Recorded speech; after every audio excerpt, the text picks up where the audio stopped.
Assalamualaikum warahmatullahi wabarakatuh semuanya. Selamat datang di channelku. Hari ini aku akan menceritakan tentang cinta terlarang di balik mahkota. Gadis mantan bangsawan dan putra mahkota. Ingat ya, ini cerita hanya karangan semata, bukan kisah asli. Sebelum mulai, jangan lupa bersyukur kepada Allah yang Maha Esa.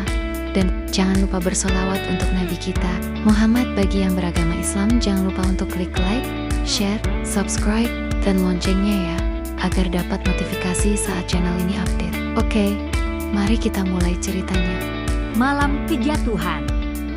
Langit kerajaan Vaendra malam itu tampak memerah, seolah ikut menjerit bersama nasib keluarga Ardelia. Suara kuda dan obor pasukan kerajaan memenuhi halaman, membangunkan seluruh pelayan dari tidur mereka.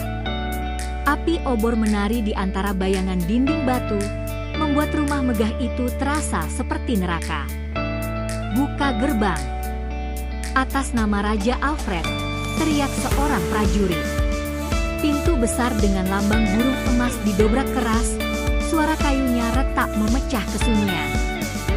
Pasukan masuk tanpa ampun, menjatuhkan vas, menendang kursi, dan merobek lambang keluarga yang terpajang di dinding. Dari lantai atas, Maira Ardelia berlari dengan jantung berdebar. Gaun tidurnya basah oleh hujan yang menetes dari atap bocor. "Ayah, apa yang terjadi?" serunya. Ayahnya, Lord Darion Ardelia, berdiri di tengah aula dengan wajah tegang. Di tangannya tergenggam surat bersegel merah kerajaan. "Mereka menuduh kita berkhianat, Maira," ucapnya lirih. "Seseorang memasukkan dokumen dan menulis namaku di atasnya." "Itu tidak benar," seru Maira, namun teriakan pasukan menenggelamkan suaranya. Dua prajurit menarik ayahnya paksa. Lord Darion sempat menatap putrinya untuk terakhir kali.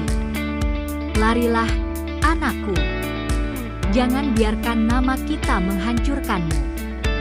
Simpan kalung ibumu, itu satu-satunya yang tersisa dari kehormatan kita."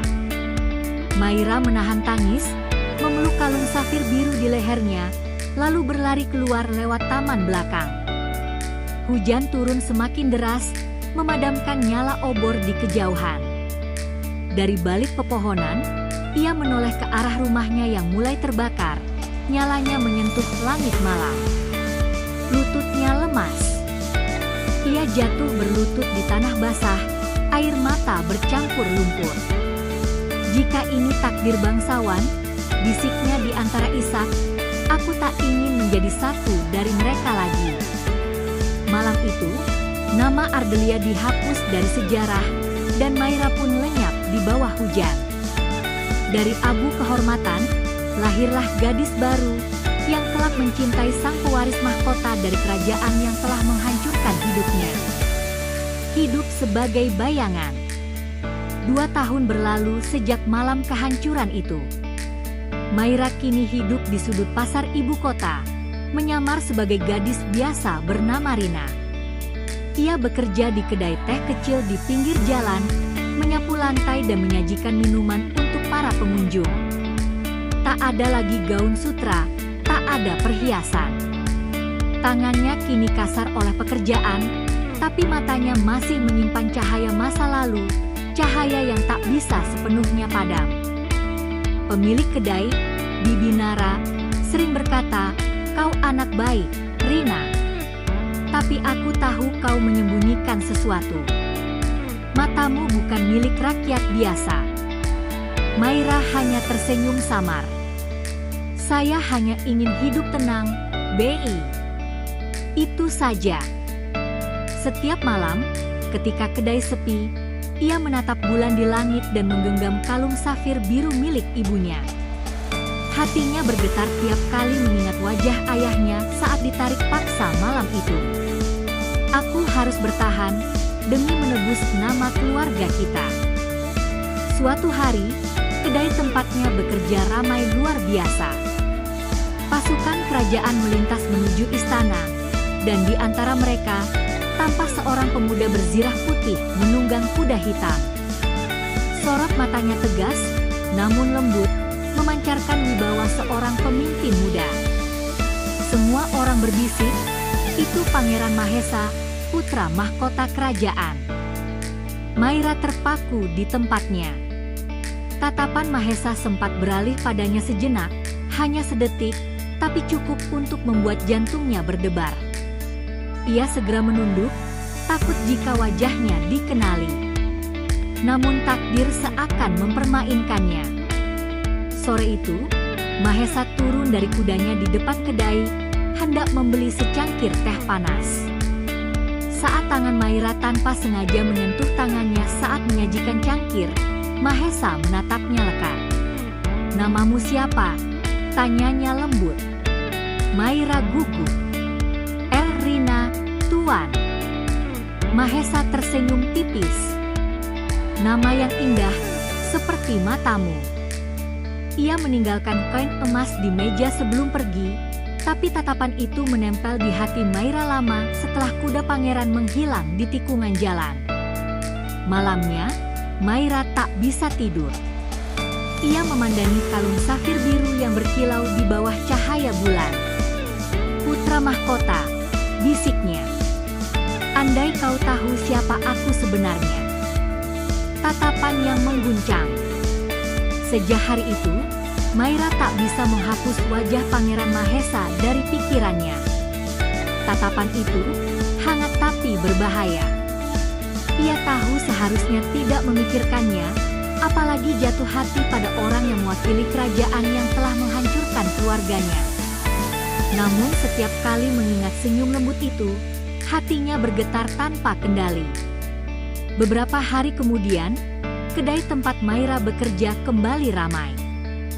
Bibi Nara berlari-lari kecil, memeriksa setiap meja. "Rina, cepat bersihkan meja di dekat jendela. Tamu penting datang." Maira segera bergegas, tapi langkahnya terhenti saat suara derap kuda berhenti di depan pintu. Mahesa turun dari kudanya, diikuti dua pengawal. Ia tampak lebih sederhana hari itu, tanpa jubah emas, tanpa mahkota. Hanya mengenakan pakaian biasa berwarna gelap. Semua orang tertegun. "Pangeran Mahesa?" gumam Bibi Nara, nyaris tak percaya. Mahesa tersenyum dan melambaikan tangan agar semua tetap tenang. Ia berjalan ke meja dekat jendela, meja yang baru saja dibersihkan Maira. "Kau lagi," katanya pelan. "Aku ingin teh dari tanganmu sendiri, Rina." Maira menunduk, mencoba menyembunyikan wajahnya. Siap, Tuan." Tangannya sedikit gemetar saat menuang teh, namun Mahesa menatapnya penuh rasa ingin tahu. Matamu seolah menyimpan kesedihan. "Kau dari mana sebenarnya?" Maira tersentak kecil. "Saya hanya gadis desa, tuanku. Tidak ada yang istimewa." Mahesa menatapnya seolah berusaha menembus kedalaman rahasianya. Tapi alih-alih mendesak, ia hanya tersenyum. Kadang orang yang mengaku tak istimewa justru memiliki kisah yang paling indah. Maira tak bisa berkata apa-apa. Ketika Mahesa meninggalkan kedai, ia menatap keluar jendela, mengikuti sosok pangeran itu yang semakin jauh. Hatinya terasa hangat sekaligus perih, karena di antara mereka ada jurang besar bernama masa lalu. Malam itu, saat menutup kedai, Bibi Nara menggoda, "Pangeran sepertinya menyukaimu, Rina. Siapa tahu nasibmu berubah." Maira hanya tersenyum getir. Ia tahu, jika Mahesa tahu siapa dirinya sebenarnya, putri dari keluarga yang dituduh berkhianat, maka senyum itu akan berubah menjadi kebencian. Ia menatap langit, berbisik lirih. "Kau tak seharusnya menatapku, Pangeran. Karena aku adalah bayangan dari dosa masa lalu. Rahasia di balik nama." Sejak pertemuannya dengan Pangeran Mahesa, hidup Maira tak lagi tenang. utusan istana sering datang ke kedai teh tempatnya bekerja, menanyakan gadis bernama Rina. Bibi Nara senang, tapi bagi Maira, setiap kunjungan itu terasa seperti langkah menuju kehancuran rahasianya. Suatu sore, hujan turun deras. Saat Maira hendak menutup jendela, seseorang datang tanpa pengawal, basah kuyup, dengan tudung gelap menutupi kepala. "Rina," suara itu lembut namun tegas. "Kau di sini?" Maira menoleh.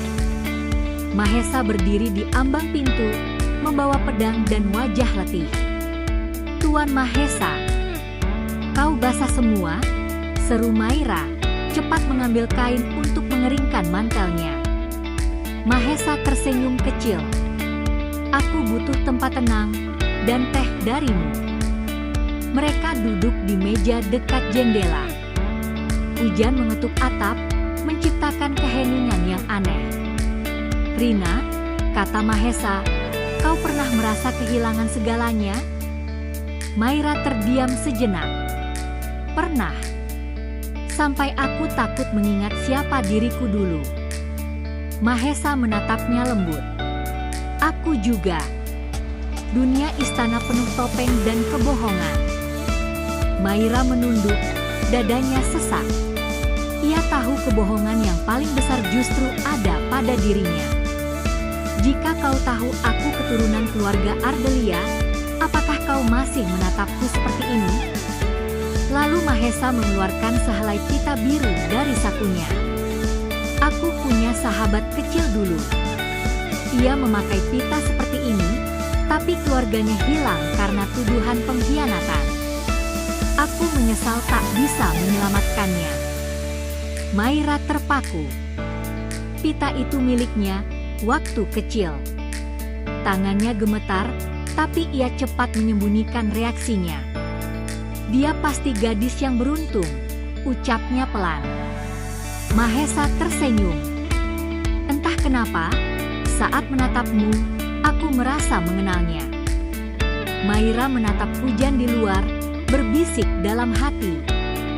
"Pangeran, aku adalah bayangan masa lalu yang kau cari, tapi tak boleh kau temukan." Saat hati mulai percaya. Hari-hari berikutnya menjadi masa yang paling damai dalam hidup Maira sejak kejatuhan keluarganya. Pangeran Mahesa sering datang ke kedai, kadang diam-diam, tanpa pengawal. Mereka berbincang lama, tentang teh, tentang kehidupan, bahkan tentang hal-hal kecil yang membuat Maira lupa akan luka masa lalunya. "Jika bukan pangeran," kata Maira suatu sore, "apa yang ingin kau lakukan dalam hidupmu?" Mahesa tersenyum, menatap langit yang mulai jingga. "Aku ingin jadi orang biasa. Bisa berjalan ke pasar tanpa pengawal, bisa minum teh tanpa protokol, dan bisa berbicara dengan gadis sepertimu tanpa membuat istana berguncang." Maira tertawa kecil, tapi tawa itu terdengar getir. Ia tahu, kebahagiaan seperti itu mustahil. Namun entah kenapa, bersama Mahesa, ia mulai percaya bahwa dunia masih punya ruang untuk harapan. Suatu malam, saat kedai sudah tutup, Mahesa datang lagi. Ia membawa seikat bunga putih. "Untukmu," katanya lembut. "Bunga ini tumbuh di taman istana. Katanya, kalau diberikan pada orang yang tulus, maka bunga itu tak akan layu." Maira menerima bunga itu dengan tangan gemetar. "Kenapa memberikannya padaku?" Mahesa menatapnya dalam. "Karena aku merasa tenang saat bersamamu, Rina. Entah siapapun kau sebenarnya." Kata-kata itu membuat dada Maira bergetar hebat. Ia menunduk, menahan air mata. "Jika aku jujur tentang siapa aku, semua ini akan hancur." Tapi malam itu, untuk pertama kalinya sejak keluarganya dituduh berkhianat, Maira tersenyum tulus. Ia menatap bunga putih di tangannya dan berkata lirih, "Terima kasih, karena membuatku merasa hidup kembali." Di luar, bulan bersinar lembut di atas atap kedai. Dua hati yang terpisah oleh takdir mulai mendekat, tanpa tahu, cinta mereka sedang menapaki jalan menuju tragedi. Bayangan masa lalu. Beberapa minggu berlalu sejak Mahesa memberi bunga putih itu. Maira kini mulai dikenal di kalangan pelayan istana, bukan karena status, tapi karena pangeran sering datang hanya untuk berbicara dengannya. Desas-desus pun menyebar, Pangeran Mahesa jatuh cinta pada gadis teh. Bagi Maira, setiap kunjungan Mahesa adalah kebahagiaan dan juga ketakutan. Ia tahu, jika satu orang saja mengenali wajahnya sebagai putri keluarga Ardelia, segalanya akan berakhir. Suatu hari, seorang pria asing datang ke kedai.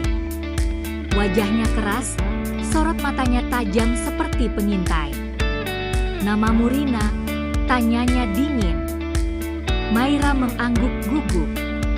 "Wajahmu mirip sekali dengan seseorang yang seharusnya sudah mati," katanya perlahan sebelum pergi. Ucapan itu menusuk hati Maira. Setelah orang itu pergi, tubuhnya gemetar hebat. Ia tahu pria itu bukan pelanggan biasa, pasti orang dari istana, mungkin mata-mata yang mengenali darah bangsawan dalam dirinya. Malamnya, Mahesa datang. Tapi kali ini Maira tak menyambut dengan senyum. "Ada apa?" tanya Mahesa, melihat wajahnya yang pucat. Maira menunduk. "Aku takut, tuanku. Ada orang yang tahu tentang aku." Mahesa mengerutkan alis. "Tentang apa?" Maira menatap mata pangeran itu, hampir saja mengucapkan kebenaran, namun bibirnya tak mampu bergerak. Mahesa menggenggam tangannya lembut. "Rina, siapapun kau, aku tak peduli. Aku hanya ingin melindungimu." Air mata Maira jatuh tanpa bisa ia tahan. Ia ingin percaya, tapi hatinya tahu, cinta mereka terbangun di atas kebohongan. Keesokan harinya, kabar mengejutkan tersebar di istana. Raja memerintahkan penyelidikan ulang atas kasus pengkhianatan keluarga Ardelia. Nama yang sudah lama dilupakan kini kembali bergaung. Dan di kedai kecil di tepi kota, Maira menggenggam kalung safir birunya dengan tangan bergetar.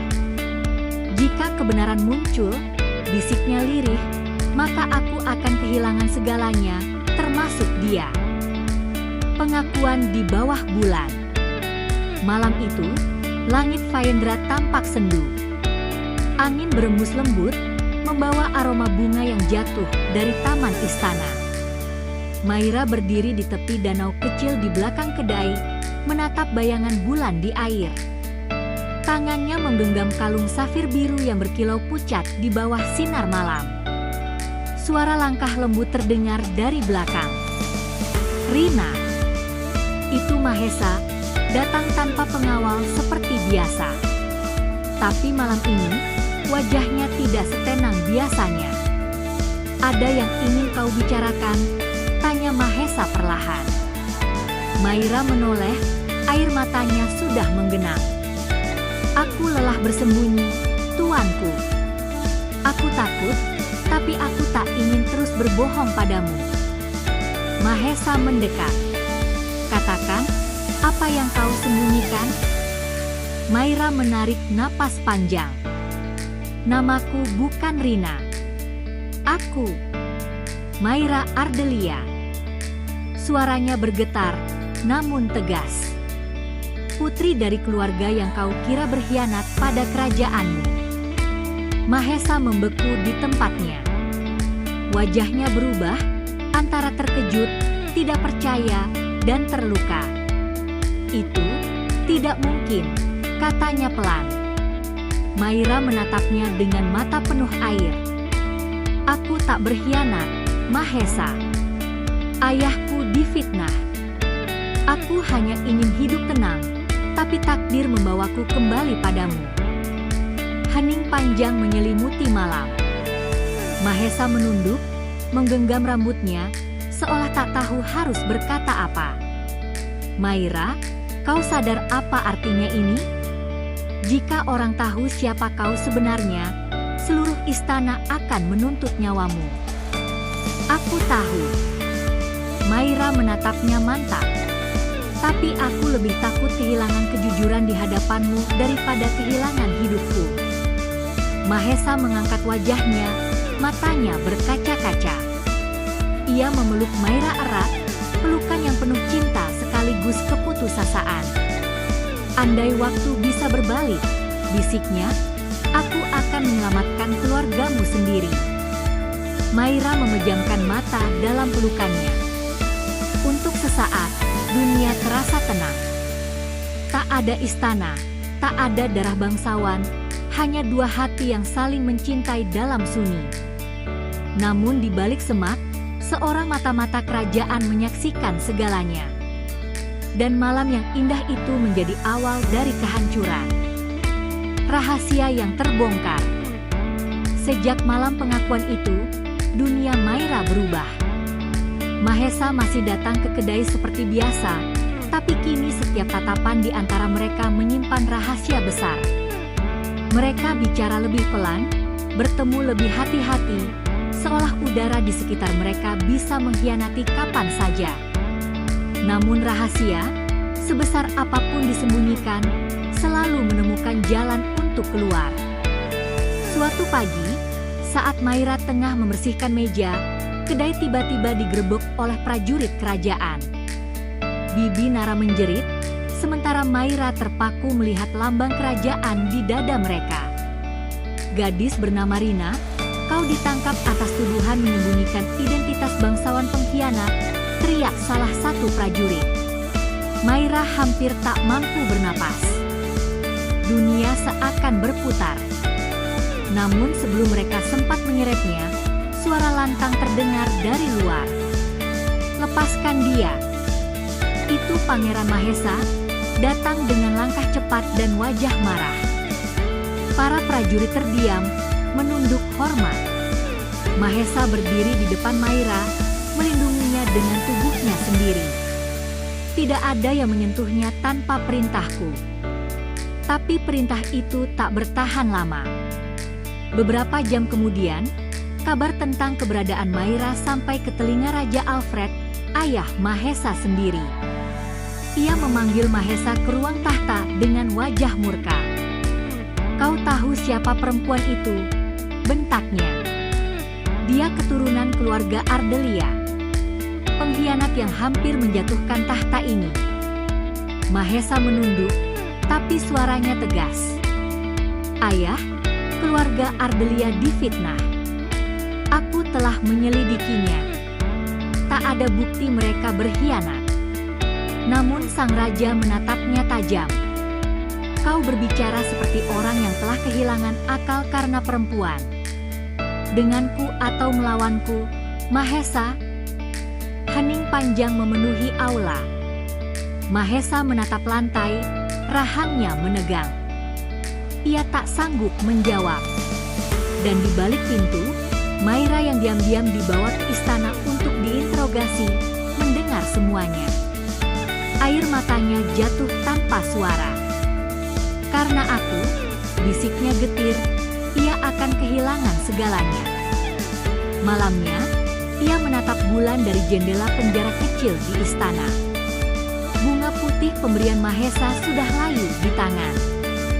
Jika aku harus lenyap agar ia tetap hidup, ucapnya pelan, aku akan menerima takdir itu. Racun di cawan cinta. Angin malam berembus lembut di halaman istana, membawa aroma bunga melati yang seharusnya menenangkan, namun malam itu terasa seperti pertanda duka. Di ruang perjamuan sunyi, lilin-lilin berkedip lemah. Di meja panjang berlapis kain ungu, 2 cawan emas telah disiapkan, satu untuk Pangeran Mahesa, satu untuk Maira Ardelia, yang kini duduk di seberangnya dengan rantai halus di tangannya. Raja Alfred berdiri di ujung ruangan, suaranya dingin. Pangeran Mahesa, katanya pelan tapi tegas. Jika kau ingin membuktikan kesetiaanmu pada kerajaan, buktikan malam ini. Hapuslah noda masa lalu dari dunia ini. Mahesa menatap ayahnya dengan mata memohon. Ayah, dia tidak bersalah. Keluarganya difitnah. Aku menemukan bukti bahwa pejabat istana yang sebenarnya berkhianat. Namun raja hanya tertawa pendek. Kau pikir aku tidak tahu? Tapi mengakui kebenaran itu berarti mengakui kesalahan kerajaan. Dan kerajaan tak pernah salah, Mahesa. Mahesa terdiam. Dunia seolah runtuh di sekelilingnya. Di hadapannya duduk gadis yang ia cintai, dengan wajah tenang namun mata yang memantulkan ketakutan dalam diam. Racun itu telah dituangkan ke dalam salah satu cawan. Hanya Mahesa yang tahu di mana racun berada. Ia berdiri, mendekat pada Maira. Ayah memintaku memilih, katanya pelan. Maira menatapnya dalam-dalam.